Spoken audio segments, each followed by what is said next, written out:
तो हेलो दोस्तों, good morning. सुबह के बज रहे थे 9 और मैं उठ गया था क्योंकि मेरी थी छुट्टी।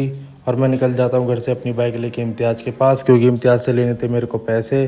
दुकान पे पहुँचने के बाद खड़ी कर देता हूँ अपनी बाइक खड़ी करके चला जाता हूँ इम्तियाज़ के पास दुकान में।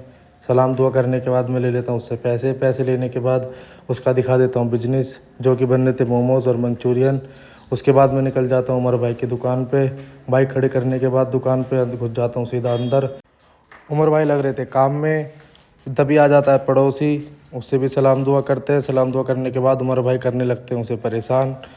मैं उमर भाई से बोलता हूँ इसे छोड़ दो और इसे जाने दो और आके बैठो, मुझे कुछ बात करनी है।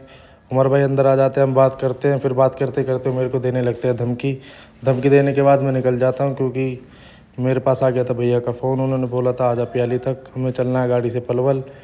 मैं निकल जाता हूँ ऑटो में बैठ के और पहुँच जाता हूँ प्याली। फिर आ जाते हैं भैया मेरे को पिकअप करने। हम गाड़ी में बैठ के मस्ती करते हुए चल देते हैं रास्ते में। और फिर मैं निकल जाता हूँ सनरूफ़ के बाहर एक्शन मारने के बाद हम पहुँच जाते हैं पलवल पहुँचने के बाद हम सोचते हैं कुछ खा पी लेते हैं, तो हम ले लेते हैं बिरयानी खाते ही हम चल देते हैं जो हमें काम करना था। काम वाम करने के बाद हम निकल लेते हैं घर की तरफ। ड्राइविंग सीट पे बैठ जाता तुम्हारा भाई। ड्राइविंग करते ही मैं खोल लेता हूँ सनरूफ़। फिर हम चल देते हैं अपना घर की तरफ। घर जाते जाते मैं मारने रखता हूँ गाड़ी से एक्शन मारते हुए भैया मेरे को छोड़ देते हैं घर पे।